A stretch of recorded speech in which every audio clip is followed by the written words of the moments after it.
tests and design. We are going to continue looking at how to classically report the research that we want to do. We talked about the structure of a good classical report research, and we said the first component of classical research is the abstract. So today we are going to look at what is an abstract. We want to define the abstract. We talked briefly about the abstract last time, and we said it's like a summary, and this is the definition of an abstract is a short summary of your completed research. If done well, it makes the reader want to learn more about your research. So it's like a short summary of the research, and we want the reader, when they read our abstracts, to know what this research is really about, and to make them interested to continue reading the whole research. If we don't write a well-structured, a well-organized abstract, we may lose readers because they are not going to be interested. And today we are going to see some examples of a good and a bad or a poorly written abstract. So the abstract is a short summary, and here is the key word here, summary. It's like a summary, but it's a very short summary, and it's needed not to be longer than 1 page. So it should be around 200, 250, 300, 350 words, sometimes 500 words, depending on the requirements of your research. So it's a short summary of your completed research. And here is the other keyword. So number one, it's a summary. It's not too long. Number two, it's written after we complete the research. We cannot write it from the beginning, although it's placed in the very beginning, but we don't write it until we complete our research. If done well, it makes the reader want to learn more about your research. So here, number three, we want to increase their interest. We want, from our abstract, to increase the interest of the readers so they can continue reading the whole research. Imagine that you have a research of 100 or 200 pages. You need to have attractive abstracts to attract their attention. So it's a summary of the whole thing. After you finish the whole thing, you write this summary, and this is very critical and important. I stress on this. Why? Because some students or some researchers mistakenly tend to write the abstract from the beginning. No, it's a summary of the whole thing. After you finish everything, after you sweat all the pieces of your research, you start writing the abstract. It's important to note that the weight accorded to the different components can vary by discipline. For models, try to find abstracts of research that is similar to your research. Well, this is very important, that the weight of the abstract can be different from one discipline to another. For example, in linguistics, in applied linguistics, research on the English language might be different from mathematics, chemistry, and also the components of the abstract may vary from one discipline to other. So what is the solution? The solution is try to find similar abstracts, similar research, and then try to model them, not to copy them. We are going to talk about copy and paste later. This is called plagiarism. Plagiarism is let's say, is a big crime in research. Yes, seriously, it is a big crime, and we should not copy or paste other people's efforts. We have this culture spread in our world, or let's say in the Saudi context, or the Arab world, that we tend to find things in easier ways, and one of them is just to copy and paste from Google, from forums, and we say, well, this is not a big deal. This is nothing. I just copied and paste. You just copied and paste other people's efforts. You need to exert efforts by yourself, especially in research. So this is why plagiarism is a taboo in research. Something should be avoided, and something forbidden and prohibited. So you can have some models from similar research to you. You go and try to model them, to follow their steps in order to write your own abstract. So this is one way, and I think this is the best way, just to benefit from other research. And this is why we call this is an accumulative knowledge. Research is an accumulative cooperation. It started from nothing, from past researchers, and then it developed, continued by different researchers until it reached us. Imagine the development of let's say computers. It started from nothing, and then we had different types of PCs until we have these different brands of PCs, Dell, Sony, HP, etc. And then we have these nowadays tablets, touch, these touchy computers or PC. So it's an accumulative knowledge. If you look to the past, it's going to help you in the future. It's going to help you in the current situation and in the future, and this is very important. And looking at the past is the third step in writing research, which is called literature review. So if you want to look at the past research, this is called literature review, and we are going to talk about this later. So if you want to write your abstract, try to look at similar research to yours, and then you can have a guide or guidelines to your abstract. Components of an abstract. Number one, motivation problem statement.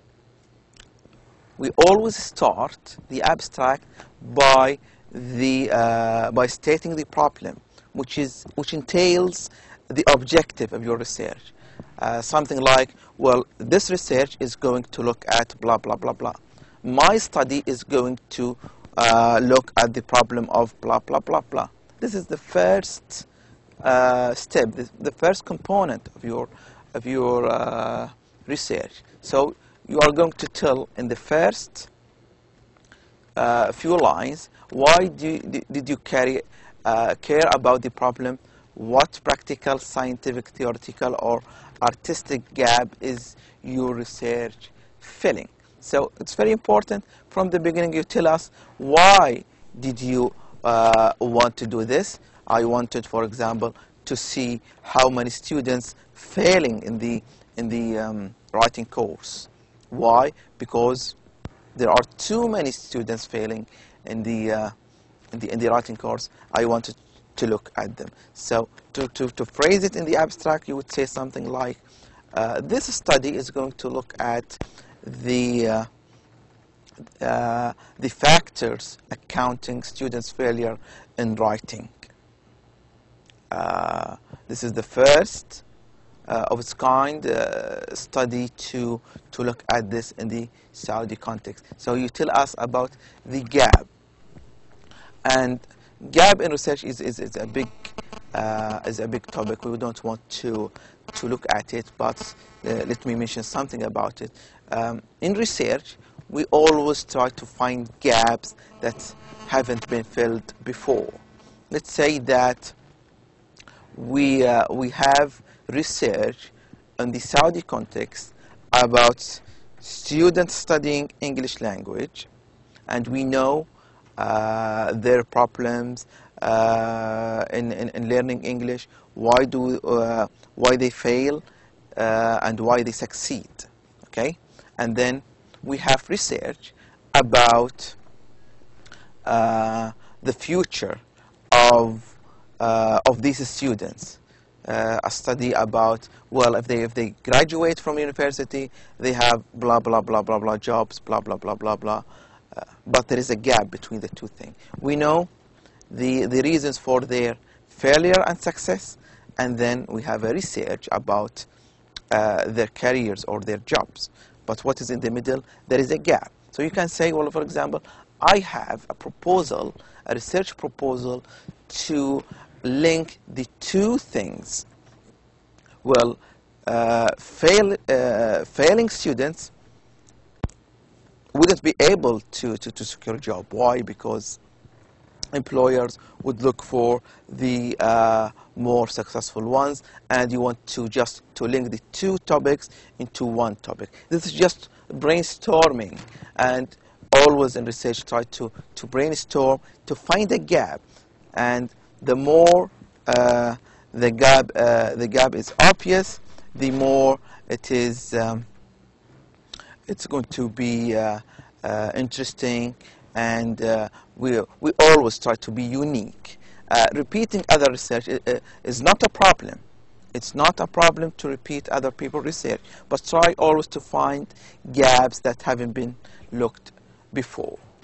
So in the first few lines in your abstract, you are going to tell us the problem statement, or the motivation of your the motivation behind your research, or the objective of your research. Second, you are going to tell us the methods, procedures, or the approach that you used in your research. After you defined your problem, you say, well, I used interviews, questionnaires to blah blah blah blah to do the study. I analyzed them through quantitative or qualitative approaches. So in the second objective, you are going to tell us what did you actually do to get your results. For example, you analyzed 3 novels, completed a series of 5 oil paintings, interviewed 17 students. So let's say that you have 3 novels, and then you want to compare them. You are going to tell us, well, I analyzed 3 novels, their names, blah, blah, blah, blah, blah, blah. Or you would say, for example, I had 17 students. I interviewed them to know the reasons behind their failure or success in learning English language. So this is number 2, methods, procedures, and approach. The third component of an abstract, you are going to tell us the results, the findings, or the product of your research. As a result of completing the above procedure, number 2, as a result of number 2, you are going to tell us the results. What did you learn or invent or create? Yes, you might invent something new or create something new from your research. Or you just tell us what do we learn from your research, your recommendations, or the important results in your research. And number 3 is very critical, because some people tend not to tell us about their results in the abstract. Why? Because they want to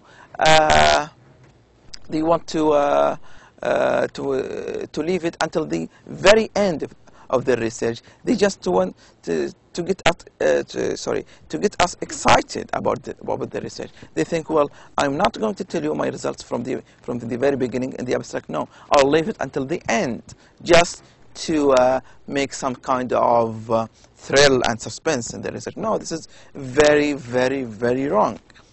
in the abstract, you need to tell us your results. Don't leave it to the reader to reach your the end of your research. So you need to tell us the results from the beginning, and you don't need to tell us the everything that you found. Just the results that are that is targeting the main research problem. Let's say that you want to know the factors of affecting student learning English language. You are going to tell me only the factors, not everything that you found in your research. So just you mention the factors, no details. Just be very specific when you because you only have one page and 300 words or 350 words, so you don't have time to tell me the whole anecdote, just the main results. So here we have the main, not every little results. And then by the end of your abstract, you are going to conclude. You give us the implications. The implications, how are we going to use your results? And this is very important. It's not research is not about just you have a problem and then you have a solution. No, we want to implement your solution. Let's say that you found the reasons of failure, the reasons behind students' failure in learning English language. We want to treat these problems or these reasons for failures. We want to find solutions, how to implement the successful factors that successful students used in learning English language. We wanted to have some kind of implication. This implication. Conclusion, you would say, well, this study concluded by that we should look after poor students or weak students in learning English language, and that's it. No, you would say something, well, the implication of my study is that we want to, for example, have some intensive courses, some remedial courses, and etc. So the implication is important in writing an abstract. So what are the larger implications of your findings, specifically for the problem gap identify in step 1? So you see, we go back to the main problem, because you might have a main problem, but while research you would find other interesting results that you do not know about from the very beginning. And this is the usefulness of research. While research, you find more problems, you find more topics to research, you find more results, and your job is how to report all of these in a unified, well-organized, well-written research.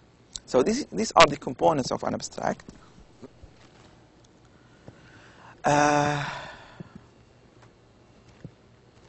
So you see this little mark. This is something to avoid. So you need to avoid these problems. You give what is really an introduction, missing out what the results were. So this is the point that I talked about just 5 minutes ago. You give us an introduction, and then you miss out the results. You tell us what each section of the write-up is going to talk about. In the third section, we will describe the method, not briefly what you did. The method we used was. So you see, here is a big difference between saying, well, in the third section, we will describe the method. In the fourth section, we will describe the results. In the fifth section, we will describe the conclusion. No, this is very wrong. This is completely wrong. You need to tell us what you did. You say, well, the method we used was qualitative in nature. We used questionnaires, we used interviews, we used blah, blah, blah, blah, blah.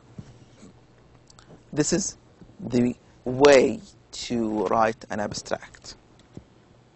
You include wording that refers forward, like as we shall see. Again, it is not an introduction. It should read as referring back to the whole completed project. And this is very important. In the abstract, don't say, we will do blah, blah, blah. As we shall see. As we are going to look in section blah, blah, blah. No. Your abstract should read and should look as a summary that is written after the project, after your research was done. Okay? So let's see an example of an abstract. The factors accounting for the Egyptian AFL University students' negative writing effect. So this is the title of the research. So from the title, we know that we are going to talk about or to read about factors. Factors accounting for the Egyptian AFL University students' negative writing effect. So it's about the negative writing effect. So there are some negative factors that can affect the quality of your writing. From the title, we inferred this, but we need to read more. How? We need to read the abstract. This is the abstract. So let's read the abstract and see whether our guess, our first guess, was true or not. I guessed from the beginning that it's about factors and it's about negative factors that affect students' writing. So this is my first guess, just from reading the research title. So let us read the abstract and see whether this is true or not. This study attempts to identify the factors that account for the Egyptian English major's negative writing effect. Well, this is similar to the title, because the title involves the research problem. For example, this means, for examples, their high English writing apprehension and low English writing self-efficacy. Apprehension means fear. Some students have some kind of worries or fear in writing in English for different reasons. Maybe because their English writing is poor, or because they don't want to expose themselves to other people. So they have some kind of apprehension. The subjects were administered 2 scales measuring their writing apprehension and writing self-efficacy. Then those students with scores falling into the extremes of the 2 scales were interviewed about their writing experience and background. To supplement the qualitative data obtained from the interviews, the subject scores on 3 linguistics tests used for measuring their English grammar and vocabulary knowledge were compared to their scores in the 2 scales. Analyzing both types of data showed that there are 6 causes of the subject's high English writing apprehension and 4 causes of their low English writing self-efficacy. Based on the results reached, the study presents some recommendations for writing instruction and suggestions for further research. What do you think? Do you think this is a very good abstract? Yes, I think so. Why? Because it contains the 4 or 5 components of a good abstract. It starts with the statement of the problem, the objective of the research. This study attempts blah blah blah blah blah until here. So this is number 1, the first component. You see, the problem statement. So here is number 1, and then the subjects were administered 2 scales measuring their writing apprehension and writing self-efficacy. So 2 scales here means two questionnaires.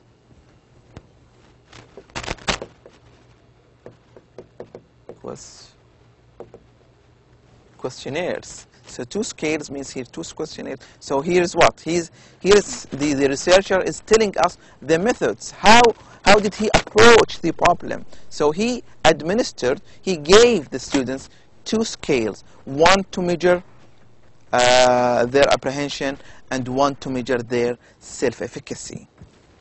So this is one step in the methods he used.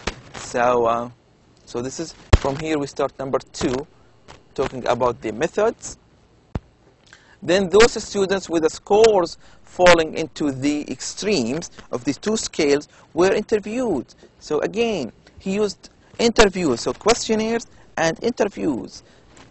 So this is very informative. He's trying to inform us about all the steps, summarizing all the steps in his research in just, you see, one page. Interviewed about their writing experience and background to supplement the qualitative data. So he's telling us that he used qualitative data rather than quantitative data. So he didn't want to bother about numbers. He just wanted to explore the factors, accounting, justifying these factors. So you see, he is very good in describing the number 2 in the abstract components, which is the methods. So he used qualitative data obtained from the interviews, the subject scores on 3 linguistic tests. So again, he used 3 linguistic tests. Why? Because he wants to measure their English grammar and vocabulary knowledge. So you see, he used 3 instruments: questionnaires, and then interviews, and he used 3 tests. So you see how informative this abstract is. Very, very informative. And he didn't he didn't leave us lost in his abstract.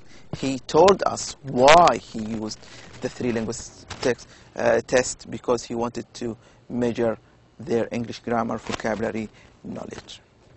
And he compared the results from the 3 tests with the results from the questionnaires and the interviews. Analyzing, so again, he moved from methods to data analysis now, and the results. So here is telling us the results. Analyzing both types of data showed that there are 6 causes of the subject's high English writing apprehension and 4 causes of their low English writing self-efficacy. One way to improve this abstract is to mention these causes if they are not, if they are clear, if they are misleading. If you think that mentioning the causes here is going to mislead the reader because of terminology or difficult words, well, it's okay not to mention them. Why? Because your main object is to attract your reader, not to keep them away. So here is the results. We have 4 causes for apprehension and 6 causes for apprehension and 4 causes for self-efficacy. And then from here we have the 4th step, or the 4th component.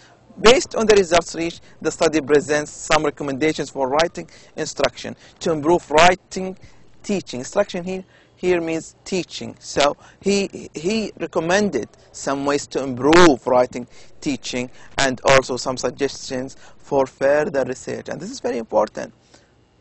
And we need to talk about this later.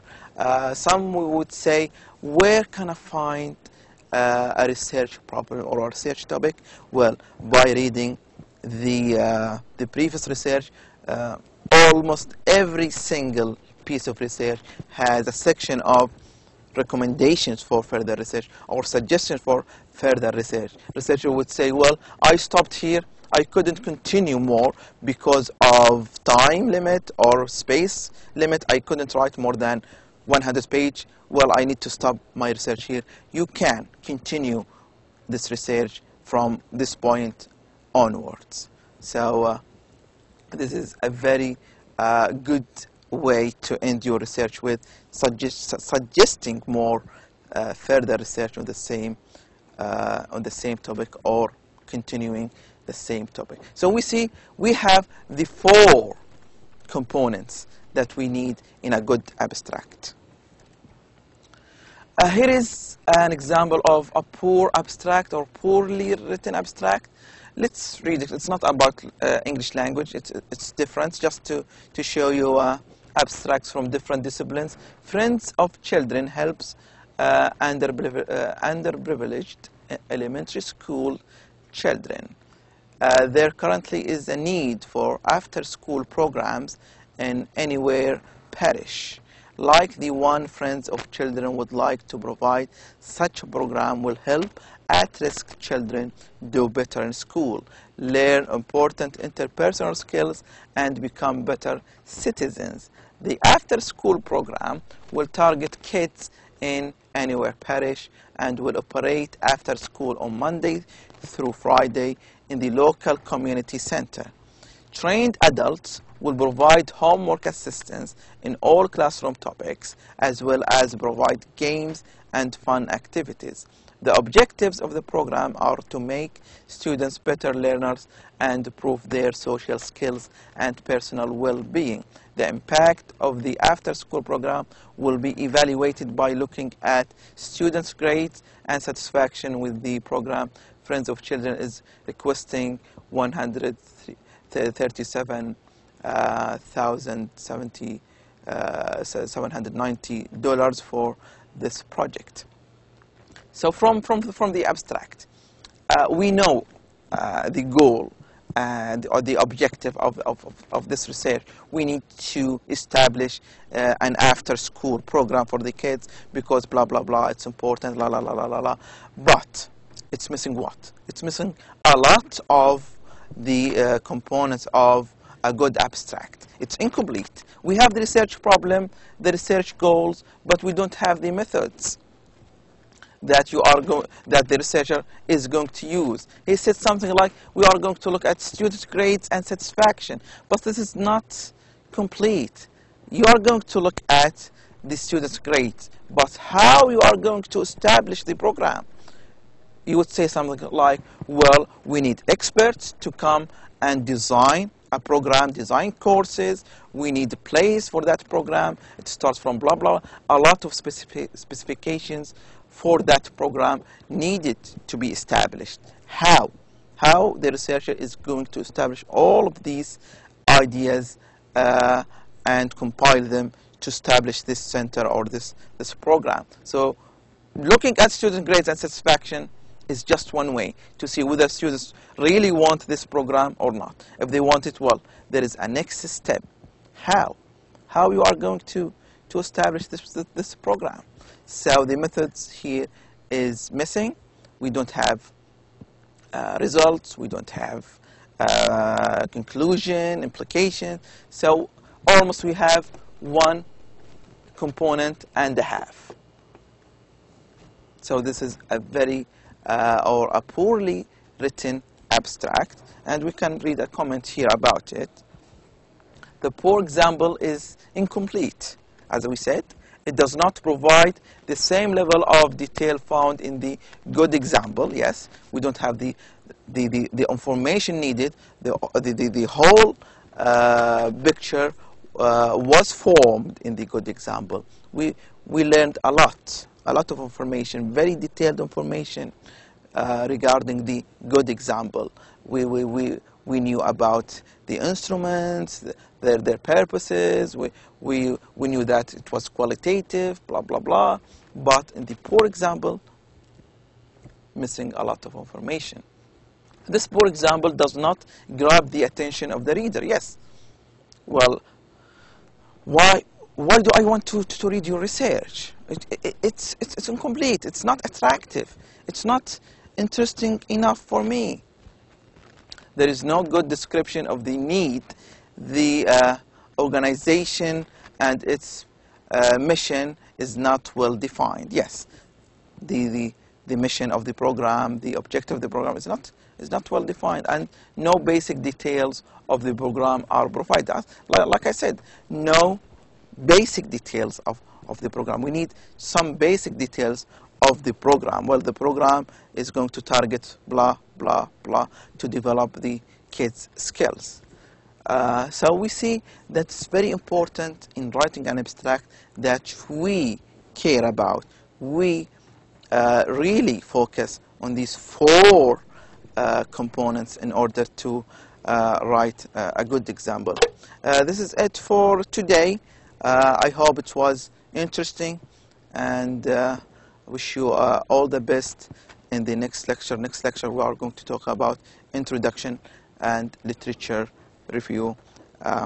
Wish you all the best. You can refer to the link from the first 2 lectures to prepare for the next lecture. Thank you for watching or listening, and wish you all the best.